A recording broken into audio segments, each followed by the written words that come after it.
سيئات أعمالنا من يهده الله فلا مضل له ومن يضلل فلا هادي له ونشهد أن لا إله إلا الله وحده لا شريك له ونشهد أن محمدًا عبده ورسوله أما بعد فأعوذ بالله من الشيطان الرجيم بسم الله الرحمن الرحيم شهر رمضان الذي أنزل فيه القرآن هدى للناس وبينات من الهدى والفرقان صدق الله العظيم وصدق رسوله النبي الأمين المكين المعين المبين الكريم ونحن على ذلك لمن الشاهدين والشاكرين والحمد لله رب العالمين آمين إلى خير النهاية حضرات محترم تمام تعریف تمام محاسن و مکارم و محامد تمام بلندیاں بزرگیاں بڑائیاں صرف اور صرف اللہ وحدہ لا شریک لیے ہے بلا کسی تاخیر کے آئیے ہم اور آپ مل کر بارگاہ نبی میں اپنی غلامی کا ثبوت پیش کرنے کے لیے اپنی محبتوں کی تمام تر وسعتوں اور طاقتوں کو سمیٹتے ہوئے درود پاک کا نذرانہ بانداز غلامانہ اور پوری توجہ کے ساتھ نبی کی بارگاہ میں پیش کر لیں. پڑھیے آواز بلند اللہم صلی اللہ علیہ وسلم. دارالعلوم انوار القرآن کے نورانی جلسے میں آپ دستار حفاظ القرآن میں آپ حاضر آئے ہیں. اسی مناسبت سے میں نے قرآن پاک کی آیت کریمہ تلاوت کی. اللہ تبارک و تعالیٰ قرآن میں ارشاد فرماتا ہے شہر رمضان الذی انزل فیہ القرآن ھدی للناس. رمضان کے مہینے میں قرآن کو نازل کیا. کس لیے؟ اللہ خود ارشاد فرماتا ہے لوگوں کی ہدایت کے لیے. تھوڑی سی توجہ میری طرف رہے گی تو بات اچھی بھی لگے گی سمجھ میں بھی آئے گی. اور میرا مقصد قطعی طور پر لوگوں کو جوش میں لانا نہیں ہے بلکہ میرا مقصد صرف اور صرف اپنی قوم کو سمجھانا ہے تاکہ ہدایت کا راستہ ہمیں میسر آ سکے. اللہ تبارک و تعالیٰ نے رمضان کے مہینے میں قرآن نازل کیا. تو قرآن رمضان کے مہینے میں جو نازل ہوا ہے مختصر یہ جان لیں لوح محفوظ سے آسمانی دنیا بیت العزت پہ اللہ تبارک و تعالیٰ نے رمضان کے مہینے میں قرآن کو نازل کر دیا. اور اس دنیا میں جو قرآن ہمارے پاس موجود ہے حسب ضرورت 23 سال میں مصطفیٰ جان رحمت صلی اللہ علیہ وآلہ وسلم پر وحی کے ذریعے سے قرآن نازل ہوتا رہا. لوح محفوظ سے بیت العزت یعنی آسمانی دنیا میں ایک جگہ ہے جس کو بیت العزت کہتے ہیں وہاں ایک ہی بار رمضان میں قرآن نازل ہو گیا. اور دنیا میں جو قرآن آیا وہ 23 سال میں آیا ہے دھیرے دھیرے تھوڑا تھوڑا.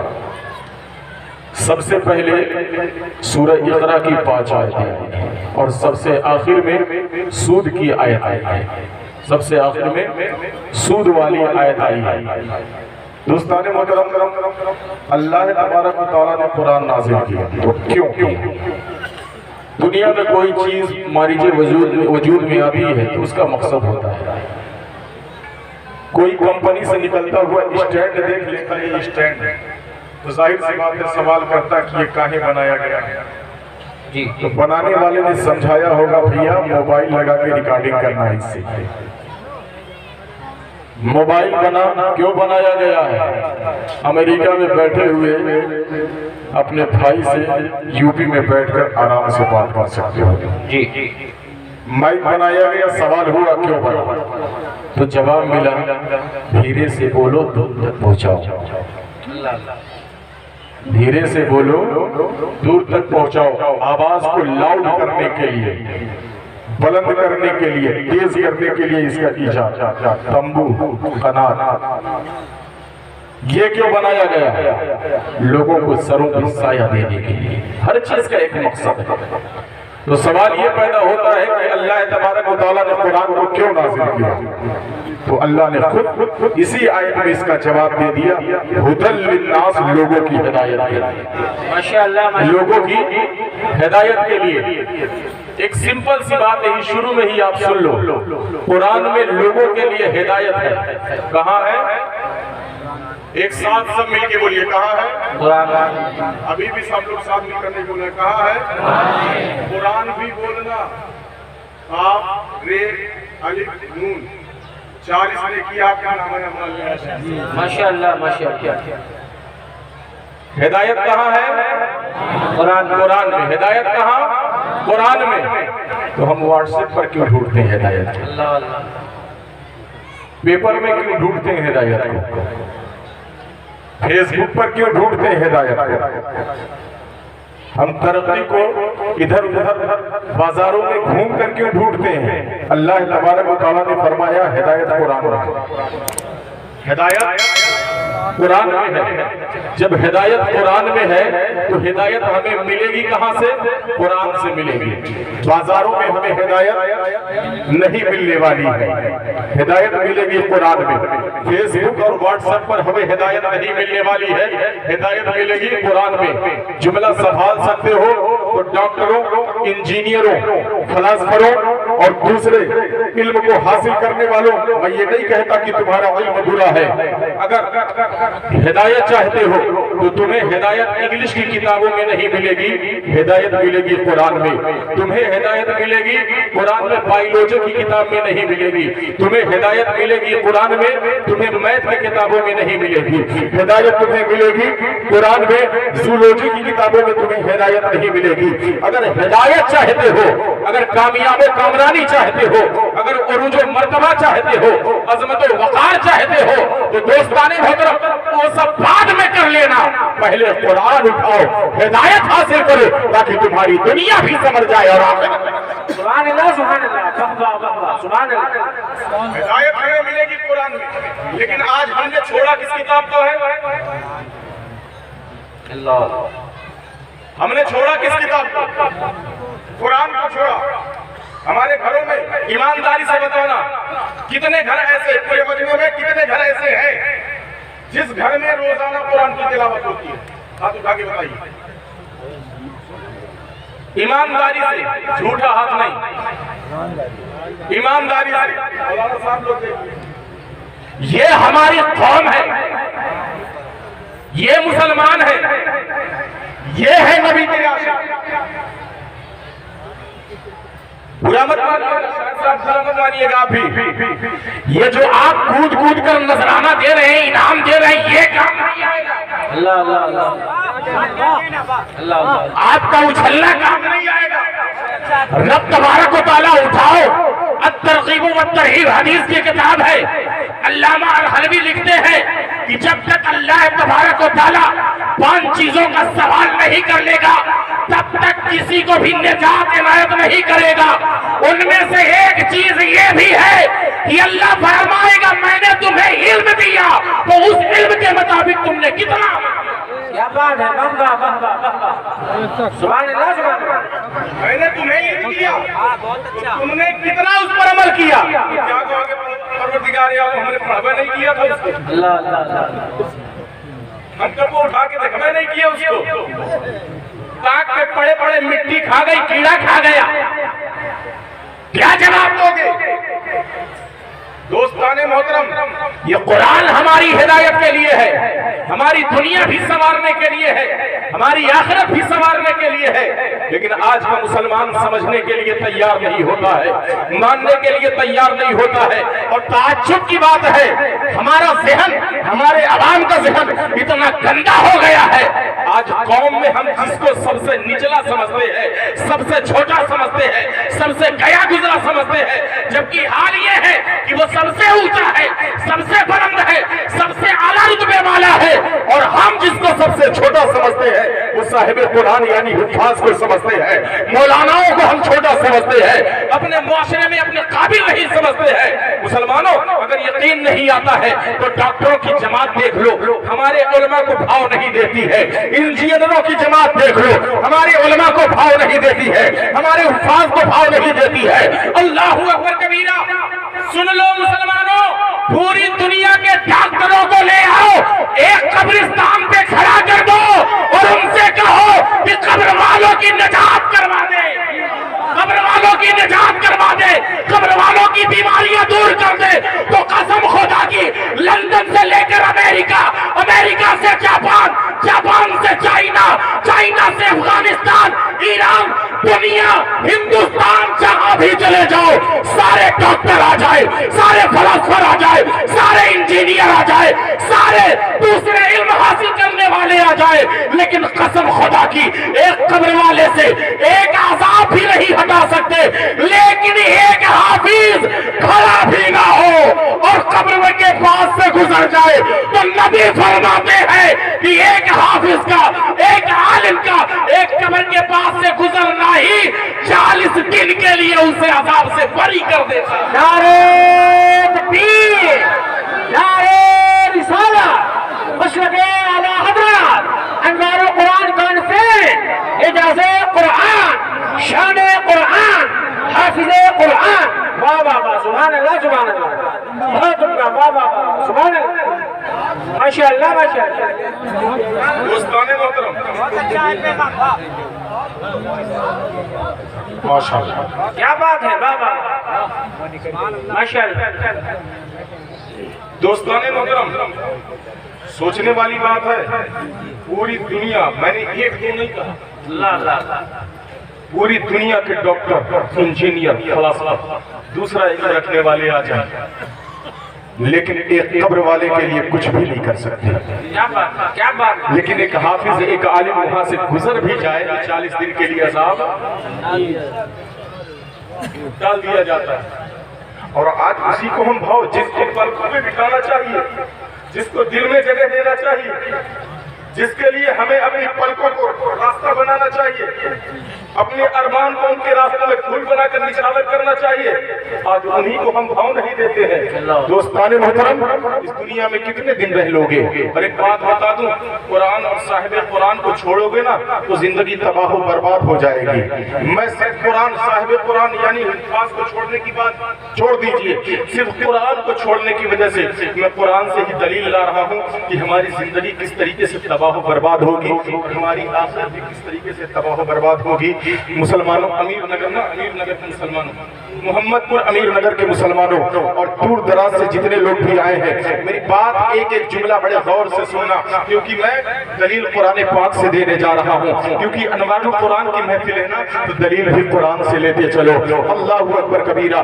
آج کا مسلمان، چاہے محمد پور کا مسلمان ہو، چاہے گولا کا مسلمان ہو، چاہے لکھیم پور کا مسلمان ہو، یا کھیری کا مسلمان ہو، یا لکھنؤ کا مسلمان ہو، یا گونڈو بستی گورکھپور کا مسلمان ہو، یا مراد آباد کا مسلمان ہو، یا دلی و ممبئی کا مسلمان ہو، صرف یہی نہیں، ہندوستان کا مسلمان ہو، جاپان و پاکستان کا مسلمان ہو، ہر جگہ مسلمان کی زبان پر یہی آ رہا ہے، مولانا ہم تباہ و برباد ہو رہے ہیں، ہماری کوئی سن نہیں رہا ہے، ہمیں کوئی پوچھ نہیں رہا ہے، ہمیں بلندی نہیں مل رہی ہے، ہمیں عروج نہیں مل رہا ہے، ہمیں ترقی نہیں مل رہی ہے۔ مولانا آخر کیا وجہ ہو گئی ہے کہ ہماری زندگی تنگ ہوتی چلی جا رہی ہے، ہماری زندگی برباد ہوتی چلی جا رہی ہے؟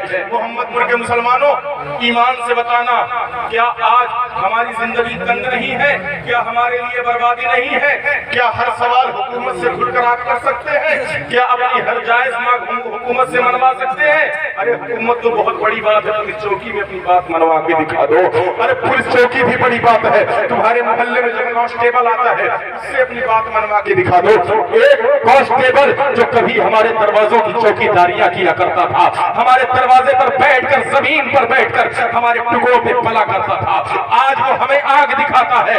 آج ہماری زندگی اتنی تنگ ہو گئی ہے, اتنی برباد ہو گئی ہے. جن پتھروں کو ہم نے عطا کی تھی بھڑکنے, جب بولنے لگی تو ہم ہی پر برس پڑے.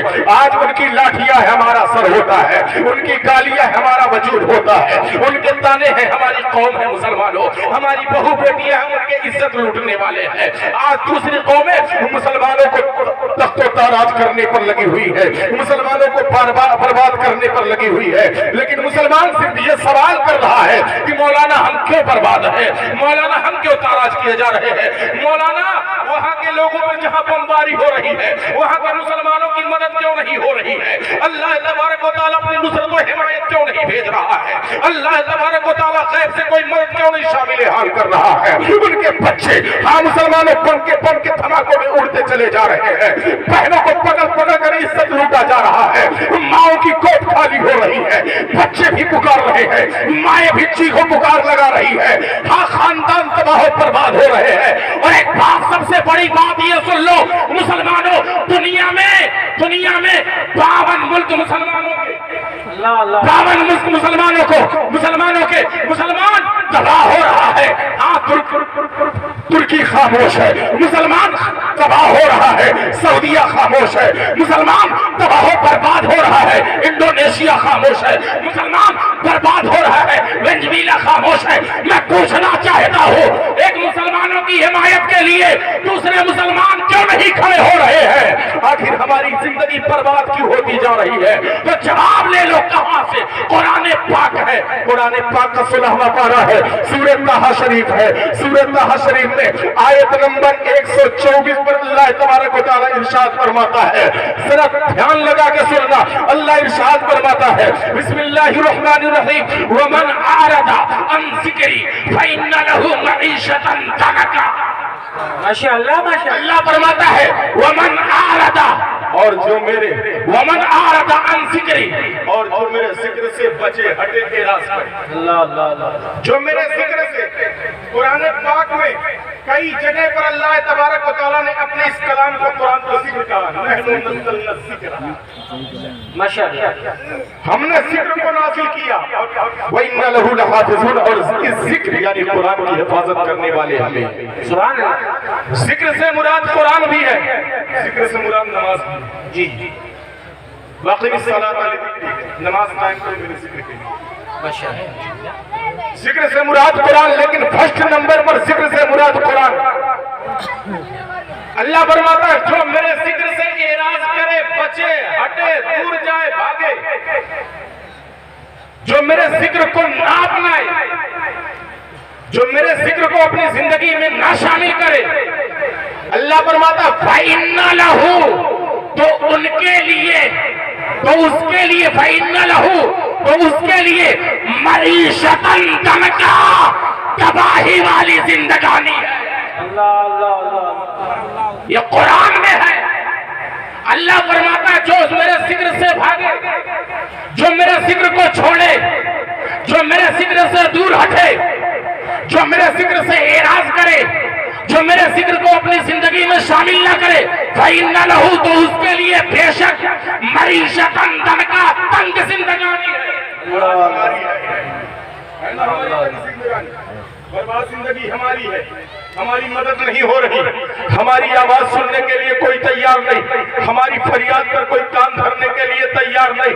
پیٹھ پیچھے لوگ ہم پر ہنستے ہوئے نظر آ رہے ہیں. ہماری بیٹیوں کی عزت لوٹی جا رہی ہے تو غلطی ہماری ہی بیٹیوں کی بتائی جا رہی ہے. بہرکہ مسلمانوں ایسا کیوں ہو رہا ہے تو سن لو مسلمانوں, ایسا اس لیے ہو رہا ہے کہ آج کی قوم سب سے زیادہ جس سے بھاگ رہی ہے وہ قرآن سے بھاگ رہی ہے. بسا اوقات 8 7 8 اور 360 والی نماز تو پڑھ لیتا ہے, لیکن قرآن پورے سال ہو جاتا ہے کبھی پڑھنے کے لیے تیار نہیں ہوتا ہے. اور قرآن چھوڑنے کی وجہ سے صرف دنیا ہی برباد نہیں ہے, دنیا تو برباد ہو ہی چکی ہے. اور اگر نکھار چاہتے ہو تو قرآن کو اپنی زندگی میں شامل کر لو, اگر بربادی سے بچنا چاہتے ہو تو قرآن اپنی زندگی میں شامل کر لو. یہیں پر ایک بات میرے ذہن میں آ گئی, ہماری زندگی تو برباد ہو ہی گئی, ہماری زندگی تو برباد ہو گئی. محمد پور کے مسلمانوں قرآن چھوڑ کر ہماری زندگی برباد ہو گئی اور لگتا بھی نہیں ہے کہ اب قرآن کو اپنا کر اپنی زندگی کو ہم سنوارنے کی کوشش کریں گے۔ ہم نے اپنی زندگی برباد تو کر ہی لی ہے، اب اپنے چھوٹے چھوٹے بچوں کی بھی زندگی ہم برباد کر رہے ہیں۔ ہمیں اپنے بچوں پہ ترس نہیں آ رہا ہے، یہ چھوٹے چھوٹے ہمارے بچے ہیں، ان پر ہمیں رحم نہیں آ رہا ہے۔ ہم نے قرآن چھوڑ کر اپنی زندگی برباد کر لی اور اپنے بچوں کو بھی یہی سکھاتے ہیں، بیٹا قرآن پڑھنے سے کیا ہوگا، انگلش میڈیم میں پڑھ کامیابی، اللہ اللہ انگلش میڈیم میں پڑھ کامیابی وہاں ملے گی۔ تو سن لو محمد پور کے مسلمانوں، جس جگہ تم برباد ہو، تمہارا بیٹا کچھ بھی بن جائے، اس کی بھی زندگی برباد ہو جائے۔ حق ہے حق ہے حق ہے۔ قرآن چھوڑنے کے بعد، نماز چھوڑنے کے بعد، اللہ کی یاد سے غافل ہونے کے بعد زندگی میں شادابی آ ہی نہیں سکتی ہے، صرف زندگی برباد اور برباد اور برباد ہی رہے گی، کامیابی نہیں ہو سکتی۔ حق ہے حق ہے۔ یہ تو دنیا کا گھاٹا ہے۔ قرآن چھوڑو گے، اللہ کے ذکر سے دور رہو گے، اللہ کی یاد سے غافل رہو گے، نماز چھوڑو گے تو دنیا کی زندگی برباد۔ اللہ آگے ارشاد فرماتا ہے وَنَحْشُرُهُ يَوْمَ الْقِيَامَةِ أَعْمَى۔ اللہ ارشاد فرماتا ہے دنیا میں تو تمہاری زندگی کو تنگ کر دیا جائے گا، لیکن آخرت میں تمہیں اندھا بنا کے اٹھایا جائے گا۔ اللہ آخرت میں اندھا بنا کے اٹھایا جائے گا۔ بہت سارے لوگ تو سوچتے ہوں گے بہت بڑھیا ہوگا وہاں اندھا بن کے اٹھیں گے، کیونکہ جہنم دہکتی ہوگی، اندھے رہیں گے تو دیکھنا نہیں پڑے گا۔ لوگوں کو طرح طرح کا عذاب ہوگا، طرح طرح کی سزائیں دی جائیں گی۔ اگر آنکھ والے رہیں گے تو دیکھ کے دہشت آئے گی، اندھے رہیں گے تو دیکھنا نہیں پڑے گا، دیکھنا نہیں پڑے گا۔ اس دن اللہ تبارک و تعالیٰ قہر و جلال میں رہے گا اور پورا محشر کانپ رہا ہوگا۔ اگر آنکھ والے رہیں گے تو دیکھیں گے، دیکھ کر ڈر لگے گا، اندھے رہیں گے تو دیکھ کر کچھ پتہ ہی دیکھیں گے ہی نہیں، اس لیے بے خوف رہیں گے۔ اے مسلمانوں، تم جو کہہ رہے ہو کہ اندھے بن کر اگر وہاں اٹھائے بھی گئے تو ہمارا فائدہ ہے، نہیں مسلمانوں، گھاٹا بہت بڑا ہے۔ اگر حشر کے میدان میں جو اندھا بنایا گیا، حشر کے میدان میں جو اندھا بنا کر اٹھایا گیا، حشر کے میدان میں جو اندھا بنا کر بلایا گیا، اس سے زیادہ گھاٹے میں حشر کے میدان میں کوئی نہیں ہوگا۔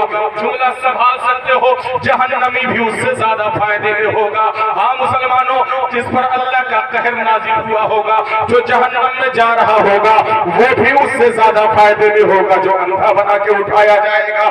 آپ کہو گے مولانا ایسا کیسے ہو سکتا ہے؟ میں کہوں گا ہاں بالکل، وہ فائدے میں رہے گا جو جہنم میں جا رہا ہوگا، لیکن اندھا وہاں ایسے گھاٹے میں رہے گا، ہاں ایسے گھاٹے میں رہے گا مسلمانوں کہ جب جان جاؤ گے تو آپ بھی سمجھ جاؤ گے۔ کہو گے کیسے مولانا؟ وہ آؤ سمجھاتا ہوں۔ مسلمانوں میں دعا کرتا ہوں کہ اللہ تبارک و تعالیٰ آپ سب کو اتنی دولت دے دے کہ آپ میں سے ہر کوئی مدینہ دیکھے۔ آمین آمین۔ مدینہ کتنے لوگ جانا چاہتے ہیں؟ سب لوگ جانا چاہتے ہیں، مدینہ جانا چاہتے ہیں؟ جائیں گے مدینہ؟ پیسہ مل جائے جائیں گے؟ میں چندہ کر کے دے دوں یہاں پر تو چندہ کر کے دے دوں چلے جائیں گے؟ جائیں گے نا؟ کہاں کرے جائیں گے بھائی؟ کیا دیکھیں گے وہاں پہ جا کے؟ کیا ہے کیا ہے وہاں پہ؟ آپ بولے سرکار کا روزہ، سرکار کا روزہ دکھے گا، سرکار دکھیں گے، سرکار ظاہری حیات میں ہے، سرکار دکھیں گے، ظاہری حیات میں ہے سرکار؟ نہیں، ظاہری حیات میرے نبی کی مکمل ہو، وہ بڑے قسمت والے ہیں جن پر کرم فرماتے ہیں۔ ہزاروں کا مجمع ہوتا ہے لیکن صرف اسی کو نظر آتے ہیں۔ سبحان اللہ سبحان اللہ۔ ہزاروں کا مجمع ہوتا ہے لیکن صرف اسی کو نظر آتے ہیں۔ ہم کیسے اور آپ کیسے؟ یہ مجمع پورا پہنچ جائے تو کیا ہر کسی کو سرکار اپنا دیدار دیں گے؟ مدینے میں جا کے دیکھو گے کیا؟ نبی کا خضرہ تو دیکھ لو گے لیکن نبی کا چہرہ نہیں۔ مدینے میں جا کے دیکھو گے کیا؟ نبی کا ممبر تو دیکھ لو گے لیکن اس پر بیٹھے ہوئے میرے مصطفیٰ نہیں دکھائی۔ مدینے میں جا کے دیکھو گے کیا؟ جنت البقیع، لیکن 10,000 جو صحابہ اس میں مدفون ہے کوئی دکھائی نہیں دے گا۔ مدینے میں جا کے دیکھو گے کیا مسجد حمامہ کے سامنے ابو بکر کا گھر ہے، ابو بکر کا گھر تو دکھائی دے گا لیکن ابو بکر اس کے سامنے حضرت عمر کا گھر ہے، گھر تو دکھائی دے گا لیکن حضرت عمر، اس کے بغل میں حضرت علی کا گھر ہے، حضرت علی کا گھر تو دیکھ لیں گے مسجد کی صورت میں لیکن حضرت علی نہیں دکھائی دیں گے۔ اے مسلمانوں 6 نمبر گیٹ سے نکل کر سیدھا جاؤ گے، حضرت عثمان کا گھر سامنے موجود ہے، سامنے موجود ہے، حضرت عثمان کا گھر تو دکھائی دے گا لیکن عثمان غنی، ارے بولو یار میرے بھائی، نہیں دکھائی دیں گے۔ کیوں نہیں؟ کیونکہ ظاہری حیات سب کی مکمل ہو چکی ہے۔ جی بغداد جاتے ہیں بہت سارے لوگ 21 تاریخ کو اڑان بھرنے والے ہیں، جی 21 تاریخ کو اڑان بھرنے والے بغداد جانے کے لیے، بغداد جا کے کیا دیکھ کے آئیں گے؟ غوث اعظم کا روضہ، غوث اعظم کا گنبد، بغداد کی گلیاں، کیا دیکھ کے آئیں گے لیکن غوث اعظم سے ملاقات ہوگی؟ غوث اعظم سے ملاقات ہوگی؟ نہیں ہوگی۔ اجمیر بہت سارے لوگ اس میں سے گئے ہوں، اجمیر ہم لوگ جاتے ہیں، خواجہ کا روضہ دیکھ لیتے ہیں، خواجہ کا گنبد دیکھ لیتے ہیں، انا ساگر ملاحظہ کر لیتے ہیں، ہاں مسلمانوں تارا گڑھ پہاڑ دیکھ لیتے ہیں، کہیں پر لیکن ہمیں خواجہ نظر آتے ہیں نہیں نظر آتے۔ مسلمانوں بڑا پیار کرتے ہیں، جن کی شاعری پڑھ کر ہم مچلتے ہیں، جن کو ہم نہ جانے کون کون سے القابات دیتے ہیں جبکہ سب ان پر فٹ ہے۔ ہاں مسلمانوں ان کو عاشق مصطفیٰ بھی کہتے ہیں، ان کو مجدد دین و ملت بھی کہتے ہیں، لقب جوڑتے ہوئے اعلیٰ حضرت بھی کہتے ہیں، یعنی امام احمد رضا فاضل بریلوی۔ بریلی چلے جاؤ، رضا کا روضہ تو دکھائی دے گا اور سفید کالا گنبد تو دکھائی دے گا لیکن کہیں پوری بریلی میں میرا رضا نظر آئے گا؟ نہیں نظر آئے گا۔ کلیہ چلے جاؤ، روضہ دکھے گا، گنبد دکھے گا، ان سے منسوب چیزیں دکھیں گے لیکن ثابت کلیہ نہیں دکھیں گے۔ مسلمانوں مکہ چلے جاؤ، کعبہ تو دکھے گا لیکن کعبے کو بتوں سے صاف کرنے والا نہیں ملے گا۔ جس گھر میں نبی پیدا ہوئے لائبریری کی صورت میں وہ گھر تو دکھے گا لیکن اس گھر میں نبی کو عالم وجود میں لانے کا سبب بننے والی حضرت آمنہ دکھائی دیں گے؟ نہیں دکھائی دیں گے، نہیں دکھائی دیں گی۔ مسلمانوں حاجیوں کو پانی پلانے اور حاجیوں کی خدمت پر میرے نبی کے دادا حضرت عبد المطلب، ہاں مسلمانوں فائز تھے۔ آج وہاں پر جو حاجی جاتے ہیں کیا حضرت عبد المطلب کے ہاتھوں سے ایک نوالا یا ایک پیالہ پانی پاتے ہیں؟ نہیں پاتے، نہیں دکھائی دیتے، نہیں۔ لیکن پھر بھی ہمارا عشق اتنا بلند ہے، نبی نہیں دکھائے دیں گے تب بھی ہم، کیا بات ہے، نبی نہیں دکھائی دیں گے تب بھی ہم مکہ جائیں گے۔ ابو بکر ملے یا نہ ملے ان کا گھر چوم کے آئیں گے، عمر ملے یا نہ ملے ان کے چوکھٹ کی دھول اپنے چہرے پہ مل کے آئیں گے، عثمان غنی ملے یا نہ ملے ان کے چوکھٹ کو بوسہ دے کر آئیں گے، علی ملے یا نہ ملے مسلمانوں اپنے بچوں کو ان کا ادب سکھا کے آئیں گے، کوئی ملے یا نہ ملے لیکن مدینہ جانے کے لیے ہم اپنا سب کچھ لٹا کر زمانے کو دکھاتے نظر آئیں گے۔ میں نے کہا مدینے میں جاؤ، نہ نبی دکھائی دیتے ہیں، نہ علی دکھائی دیتے ہیں، نہ ابو بکر دکھائی دیتے ہیں، لیکن محمد پور کے مسلمانوں یہ دنیا ہے، دنیا ظاہری ہے، آج مکمل ہو چکی، اسی لیے کوئی دکھائی نہیں دیتا، لیکن جب وہ حشر ہوگا، کیا توجہ، وہ حشر کا میدان ہوگا، حشر کا میدان ہوگا، میرے مصطفیٰ بھی موجود ہوں گے، ابو بکر بھی موجود ہوں گے، عمر بھی موجود ہوں گے، عثمان بھی موجود ہوں گے، علی بھی موجود ہوں گے، حسنین کریمین بھی موجود ہوں گے، امام اعظم بھی موجود ہوں گے، امام شافعی بھی موجود ہوں گے، امام مالک بھی موجود ہوں گے، امام حنبل بھی موجود ہوں گے، غوث اعظم بھی موجود ہوں گے، خواجہ معین الدین بھی موجود ہوں گے، ہمارے امام اعلیٰ حضرت بھی موجود ہوں گے۔ اے مسلمانوں اگر حشر میں ہم اندھے اٹھائے گئے تو ایک کافر بھی نبی کا دیدار کرے گا اور ہم اندھے رہیں گے تو نبی کا دیدار ہم نہیں، ہم اندھے رہیں گے کافر نبی کا دیدار کرے گا، لیکن اگر ہم اندھے اٹھائے گئے لیکن نبی کی رحمت بہت زیادہ ہے، مجھے یقین ہے کہ کوئی بھی اندھا نہیں کھایا جائے گا انشاءاللہ آمین آمین وعید ہے، وعید ہے، ماننا پڑے گا، وعید ہے تو ثابت بھی آ سکتا ہے، قرآن میں کہا گیا ہے تو ہو بھی سکتا ہے، قرآن میں آیا ہے تو ہو بھی سکتا ہے۔ تو اسی لیے مسلمانوں قرآن کو چھوڑنے کی کوشش مت کرو، نمازوں کو چھوڑنے کی کوشش مت کرو، ذکر و اذکار کو چھوڑنے کی کوشش مت کرو، ان محفلوں سے بھاگنے کی کوشش مت کرو، کیونکہ ان محفلوں سے بھاگنا، ذکر و اذکار کو چھوڑنا، قرآن کو ترک کرنا، نمازوں کو ختم کر دینا، مسلمانوں اس بات کا ڈر ہے کہ کل حشر کے میدان میں ہم اندھے بنا کر اٹھائے جائیں گے۔ جب ایک کافر بھی نبی کا دیدار کر رہا ہوگا، جب ایک کافر بھی نبی کے چہرے زیبا کو دیکھ رہا ہوگا، جب مصطفیٰ جان رحمت کا بلند مقام ملاحظہ کر رہا ہوگا، تو مسلمانوں ہماری آنکھیں خاموش ہوگی، ہماری آنکھیں اندھی ہوں گی، ہم نبی کا دیدار نہیں کر پائیں گے۔ اللہ اکبر کبیرہ۔ تو ضروری ہے مسلمانوں کہ ہم بھی قرآن کے تالی بن جائیں، ہم بھی قرآن پڑھنے والے بن جائیں، ہم بھی قرآن پڑھیں اور اپنے بچوں کو بھی قرآن پڑھانا سکھائیں، تاکہ ہم بھی کل حشر کے میدان میں نبی کا دیدار کر سکے اور ہمارا بچہ بھی کل حشر کے میدان میں دیدار کر سکے۔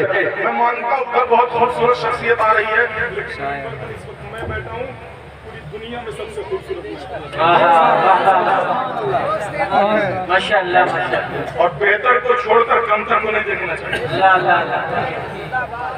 واہ واہ واہ، نعرے تکبیر، نعرے رسالت، مسلک اعلیٰ حضرت، انوار القرآن کانفرنس، علماء اہل سنت، شورائے اہل سنت۔ زندہ باد، سبحان اللہ۔ دوستان محترم، قرآن ہمارے لیے بہت ضروری ہے اس کو اپنانا، ہم بھی اس کو اپنائیں اور اپنے بچوں کو بھی اس کو اپنانے کے لیے کہیں۔ ایک چیز ہماری زندگی میں دوستان محترم وہ یہ ہے کہ ہم چاہتے ہیں کہ ہماری زندگی میں نبی کا دیدار ہو جائے۔ ابھی مدینے کی بات چلی ہے، اس لیے میں دیدار مصطفیٰ کی بات کرنے لگا۔ نبی صلی اللہ علیہ وآلہ وسلم اپنا دیدار عنایت فرماتے ہیں، یقیناً فرماتے ہیں۔ اور آپ کو میں بتاؤں بڑی پتے کی بات میں آپ کو بتاؤں، دوستانے بتاؤں بڑے پتے کی بات ہے۔ حدیث پاک میں سرکار دو عالم صلی اللہ علیہ وآلہ وسلم نے ارشاد فرمایا، حدیث قدسی ہے کہ اللہ تبارک و تعالیٰ نے فرمایا کہ جب بندہ کسی چیز کو مانگنا چاہتا ہے، جب بندہ کسی چیز کو مانگنا چاہتا ہے اور قرآن کی تلاوت کی وجہ سے مانگ نہیں پاتا ہے، تو اللہ تبارک و تعالیٰ اس کو مانگنے سے بہتر عنایت، سبحان اللہ، سے بہتر عنایت کرتا ہے۔ چاہے صلاۃ والسلام ہو، چاہے نماز ہو، ہم صلاۃ والسلام کے بعد بھی، نماز کے بعد بھی حضور تاجدار مدینہ صلی اللہ علیہ وسلم کے دیدار کے لیے دعا کرتے ہیں کہ مولا اپنے نبی کے چہرے کا دیدار عنایت فرما۔ مصطفیٰ جان رحمت صلی اللہ علیہ وسلم کے وجود مسعود کو دیکھنے کا ہمیں موقع عنایت فرما۔ ہم نماز کے بعد دعا کرتے ہیں، آپ بھی کیا کریں۔ دوستان محترم، کبھی نہ کبھی زندگی میں وہ لمحہ مل ہی جائے گا جب ہماری دعا مقبول ہو جائے گی اور مصطفیٰ کا دیدار ہمیں میسر آ جائے گا۔ لیکن اللہ کے رسول کیا فرماتے ہیں کہ اللہ تبارک و تعالیٰ نے فرمایا جب بندہ قرآن کی تلاوت کرنے کی وجہ سے مانگ نہیں پاتا ہے، دعا میں سوال نہیں کر پاتا ہے، تو اللہ دعا سے بہتر قرآن کی تلاوت کی وجہ سے عنایت فرماتا ہے۔ اس کو یاد رکھنا، قرآن کی تلاوت کی وجہ سے اس کو عنایت فرماتا ہے۔ اور میں نے پڑھا بھی ہے، مسلمانوں دل کی تمنا تو تھی کہ نبی کا دیدار ہو جائے، لیکن ہندوستان اور دین ایسے قاری گزرے ہیں کہ جو دن رات قرآن کی تلاوت میں رہا کرتے تھے۔ مسلمانوں جب دیکھو قرآن کی تلاوت کر رہے ہیں، جب دیکھو قرآن پڑھ رہے ہیں، اور جتنا بہتر ہو سکتا ہے وہ قرآن کی تلاوت پڑھنے کی کوشش کرتے تھے۔ یہ کسی نے بیان کیا، یہ کسی اور نے نہیں، ہندوستان کی شان مجدد الفسانی رحمت اللہ تعالی علیہ نے مکتوبات شریف کو اس واقعے میں مکتوبات شریف میں اس واقعے کو بیان کیا ہے۔ آپ بیان کرتے ہیں کہ 3 قاری قرآن تھے، کہاں پر تھے؟ دلی کی سرزمین پر تھے۔ وہ قرآن بہت عمدہ پڑھا کرتے تھے، بہت اچھا پڑھا کرتے تھے، بہت بہترین انداز میں پڑھا کرتے تھے۔ ہم تو قرآن پڑھوے نہیں کرتے ہیں، تو اچھا پڑھنے کہاں سے آئے گا, عمدہ پڑھنے کہاں سے آئے گا؟ مسلمانوں اچھا پڑھنے تو اس کو آتا ہے جو بار بار قرآن پڑھتا ہے, زبان پر قرآن اس کے بہتر جاری ہوتا ہے جو قرآن کا دیوانہ پھر بن کر قرآن کے آگے پیچھے لگا رہتا ہے, تلاوت کرتا رہتا ہے, بہترین انداز میں قرآن اس کی زبان سے جاری ہوتا ہے. مجدد الفسانی تحریر فرماتے ہیں وہ قاری قرآن بڑے بہترین انداز میں قرآن کی تلاوت کیا کرتے تھے. مدرسے میں ہے قرآن کی تلاوت, گھر پر ہے قرآن کی تلاوت, بازاروں میں چلتے تھے قرآن کی تلاوت کرتے رہتے تھے. مجدد الفسانی فرماتے ہیں ایک دن کا واقعہ ہے, وہ تینوں دوست ایک ٹیلے پر بیٹھ کر قرآن کی تلاوت کر رہے تھے. اتنے میں ان تینوں نے کیا دیکھا کہ 5 لوگ ہیں جو عربی لباس پہنے ہوئے ہیں اور عربی ابلک گھوڑے پر بیٹھے ہوئے ہیں, چہرے پر نقاب ڈالے ہوئے ہیں. ان تینوں کے پاس وہ 5 عربی آ کر کھڑے ہو جاتے ہیں. جب یہ تینوں لوگ دیکھتے ہیں کہ ہماری قرآن کو سننے کے لیے, قرآن کی تلاوت کو سننے کے لیے 5 لوگ آ گئے ہیں, تو مسلمانوں ان کے اندر اور جذبہ پیدا ہوتا ہے, وہ بہترین سے بہترین انداز میں قرآن پڑھنا شروع کر دیتے ہیں. ایک نے قرآن کی تلاوت کی, وہ 5 کھڑے ہو کے سنتے رہے. توجہ رہے مسلمانوں, وہ 5 کھڑے ہو کر سنتے رہے. دوسرے نے قرآن کی تلاوت شروع کی, وہ 5 کھڑے ہو کے سنتے رہے. تیسرے نے قرآن کی تلاوت شروع کی, وہ 5 کھڑے ہو کے سنتے رہے. جب تک تلاوت چلتی رہی وہ 5 حضرات کھڑے ہو کے قرآن کی تلاوت سنتے رہے. جب ان تینوں نے قرآن کی تلاوت مکمل کر لی تو وہ 5 حضرات چلے گئے. 5 حضرات جب جاتے ہیں تو یہ تینوں آپس میں بیٹھ کر بات کر رہے تھے. پتہ نہیں وہ کون لوگ تھے, ہم نے نہ ان کا پتہ پوچھا نہ ان کا نام پوچھا. آئے ہمارے پاس ٹھہرے بھی اور ہمارے پاس سے چلے بھی گئے. نہ سلام ہوا, نہ کلام ہوا, نہ دعا, نہ خیریت, کچھ بھی نہیں ہونے پایا. وہ آئے بھی اور آ کر چلے بھی گئے. مسلمانوں یہ تینوں ابھی یہی آپس میں بیٹھ کر باتیں کر ہی رہے تھے کہ ایک چھٹا بھی آ گیا. اس نے آتے ہی جب چھٹا آیا تو اس نے آتے ہی کہا, اے قرآن کے قاریوں, کیا تم نے یہاں پر مصطفیٰ جان رحمت اور ان کے 4 یار کو دیکھا ہے؟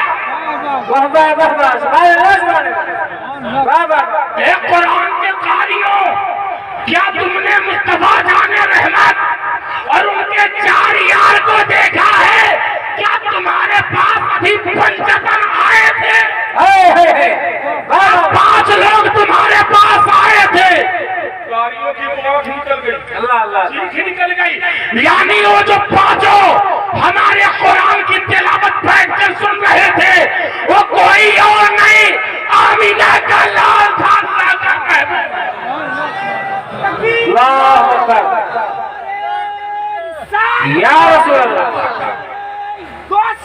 یا اعلیٰ حضرت محبت, عشق محبت, اعلیٰ حضرت قرآن مصطفیٰ, زندہ باد, قرآن مصطفیٰ, زندہ باد, عید میلاد النبی, زندہ باد, محمد نظامی صاحب قبلہ, زندہ باد. سبحان اللہ, سبحان اللہ, سبحان اللہ سبحان اللہ. کون تھا؟ مصطفیٰ جان رحمت تھے. دوسرا کون تھا؟ ابو بکر صدیق تھے. تیسرا کون تھا؟ عمر فاروق تھے. چوتھا کون تھا؟ عثمان غنی تھے. 5واں کون تھا؟ حضرت علی. سبحان اللہ, سبحان اللہ. اے قاریوں, تمہاری تلاوت سننے کے لیے کوئی اور نہیں, مصطفیٰ آئے تھے. اللہ کا یار آیا تھا اور اللہ کے یار کے یار آئے تھے. سبحان اللہ, سبحان اللہ.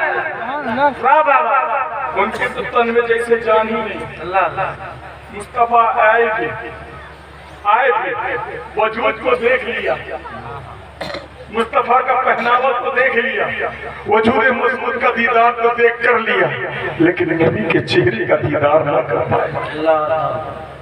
مصطفیٰ آئے تھے, چلے بھی گئے, لیکن نالین مصطفیٰ کو سر سے نہ لگا سکے.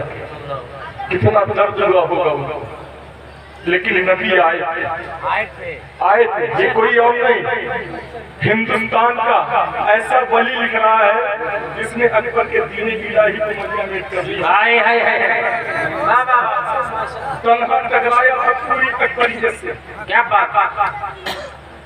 اکبر کے پورے سماج سے، اکبر کے اعتقاد سے، اکبر کے عقیدے سے، اور یہاں تک کہ اکبر کی حکومت سے وہ لکھ رہا آیت تو یقیناً بے شک آیت ہے۔ قاری قرآن سوچ رہے نبی آئے چہرہ نہ دیکھ سکے، نبی آئے دامن سے لپٹ نہ سکے، نبی آئے جوتیوں کی دھول اپنے چہروں پہ لگا نہ سکے۔ مسلمانوں یہ آنسو بہا ہی رہے تھے کہ ایک قاری نے اپنے ہوش کو سنبھالا، ہوش کو سنبھالتے ہوئے اپنی جگہ سے اچھل کے آیا اور چھٹے آنے والے کا قدم پکڑ لیا، چھٹے آنے والے کا قدم پکڑ لیا۔ اے آنے والے، تیرا بھی گھوڑا اسی طریقے سے ہے، تیرا لباس بھی عربی ہے، تیرے چہرے پہ بھی پردہ پڑا ہوا ہے۔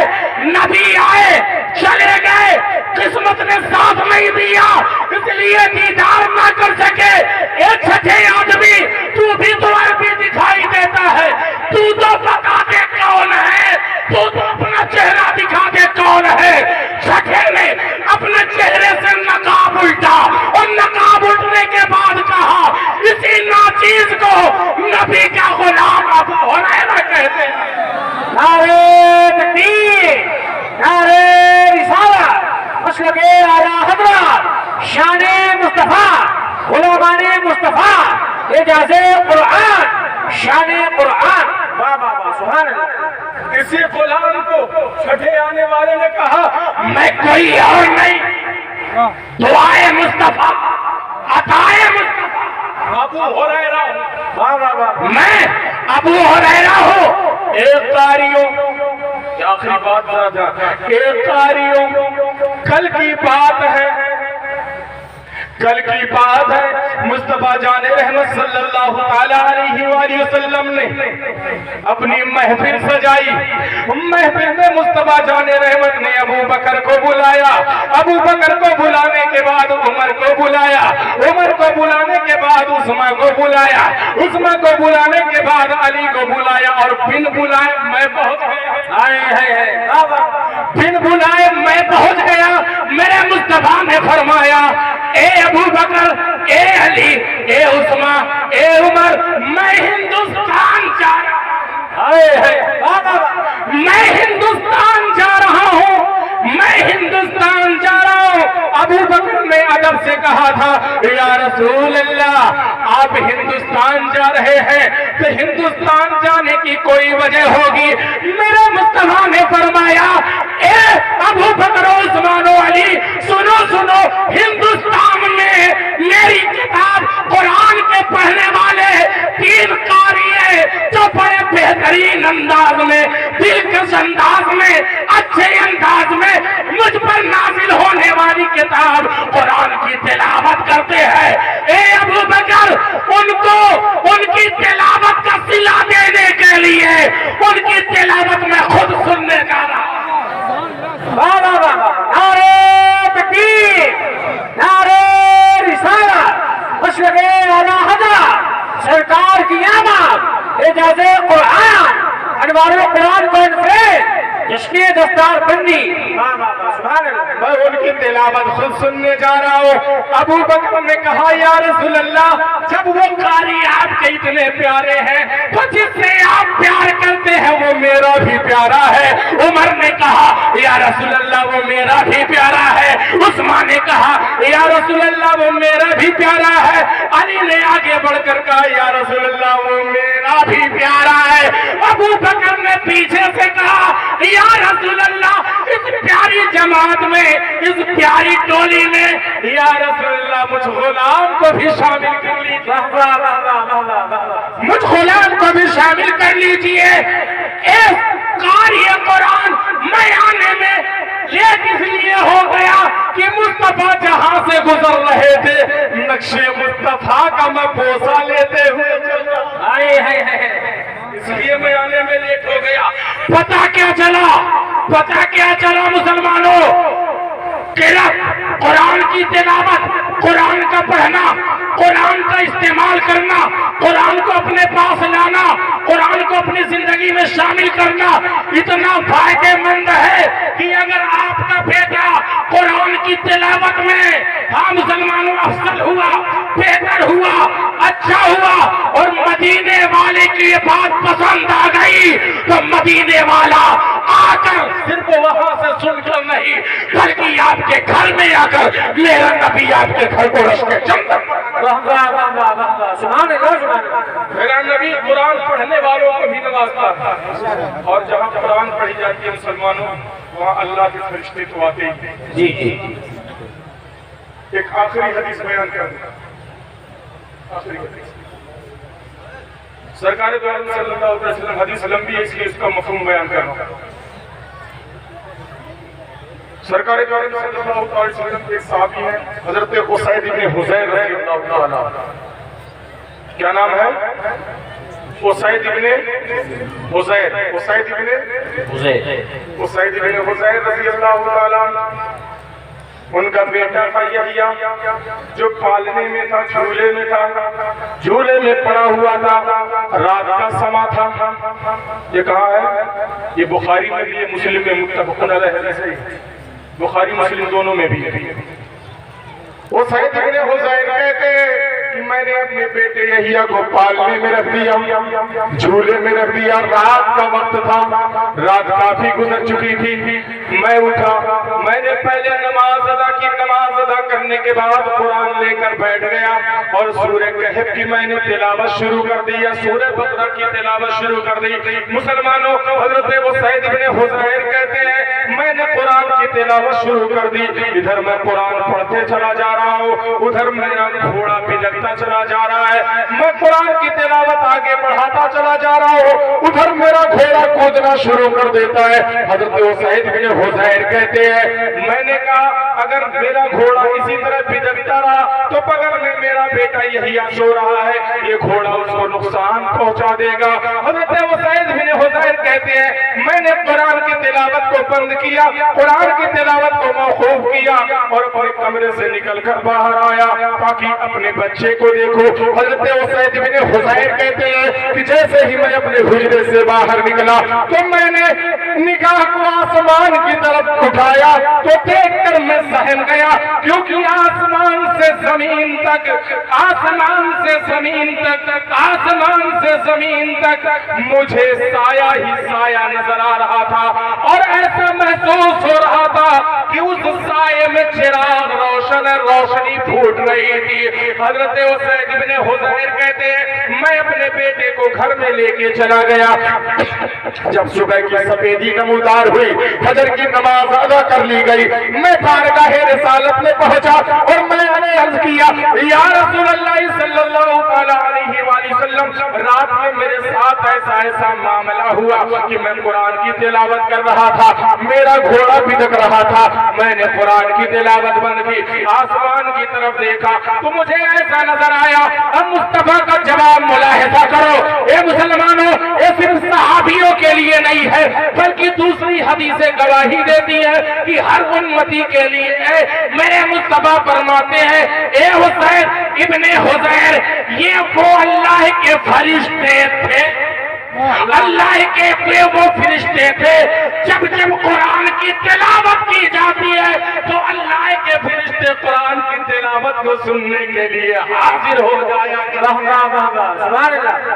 فرشتے قرآن کی تلاوت کے لیے حاضر ہو جایا کرتے ہیں۔ لیکن یہ حسین یہ تیرے ساتھ خاص تھا کہ اگر تو قرآن کی تلاوت کرتا رہتا اور صبح کی سفیدی نمودار ہو جاتی تو آج مدینے کا ہر بچہ ان فرشتوں کو دیکھتا ہوگا۔ کیا بات ہے، واہ واہ واہ۔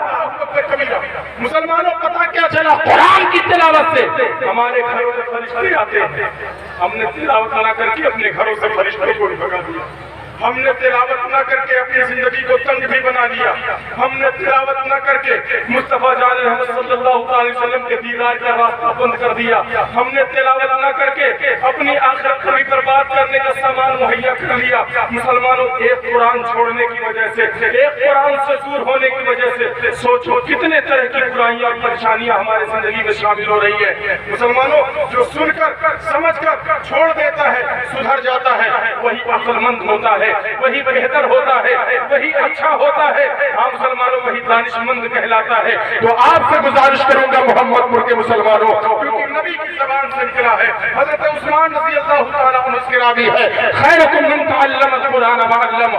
حضرت عثمان فرماتے ہیں کہ نبی آخر الزمانے فرمایا سب سے بہتر وہ شخص ہے جو قرآن پڑھتا بھی اور لوگوں کو پڑھاتا بھی۔ کیا بات ہے! میں اس کو آخر میں اس لیے لے کر آیا کہ میری گفتگو ختم۔ تم میں سب سے بہتر وہ ہے جو قرآن پڑھتا ہے اور پڑھاتا ہے۔ ان سب نے کیا کیا؟